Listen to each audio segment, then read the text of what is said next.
আসসালামু আলাইকুম।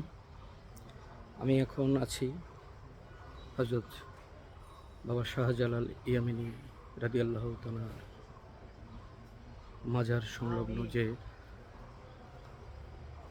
কবর আছে সেই কবরে। এখানে অনেকের কবর রয়েছে। আর মাজার শরীফ জিয়ারতের পরে মাজারের পাশেই যে মাজার রয়েছে, অসংখ্য মাজার, অসংখ্য কবর। বাংলাদেশের বিখ্যাত অনেকেই এখানে শায়িত রয়েছে। আপনাদের যদি একটু দেখাই। আসসালামু আলাইকুম রহমতুল্লাহ কবর। অনেকের এই দেখুন, এটা হলো আমাদের স্পিকার হুমায়ুন রশিদ চৌধুরী। স্পিকার হুমায়ুন রশিদ চৌধুরী যে ছিলেন, তার মাজার শরীফ। আসসালামু আলাইকুম রহমতুল্লাহ কবর। এছাড়াও এখানে হাজার হাজার মানুষ, তারা চিরনিদ্রায় শায়িত রয়েছে।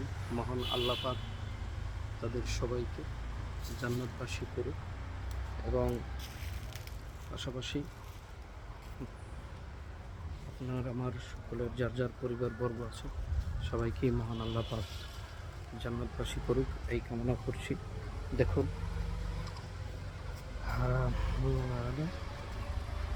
এই হলো আমাদের বাংলাদেশের মুক্তিযুদ্ধের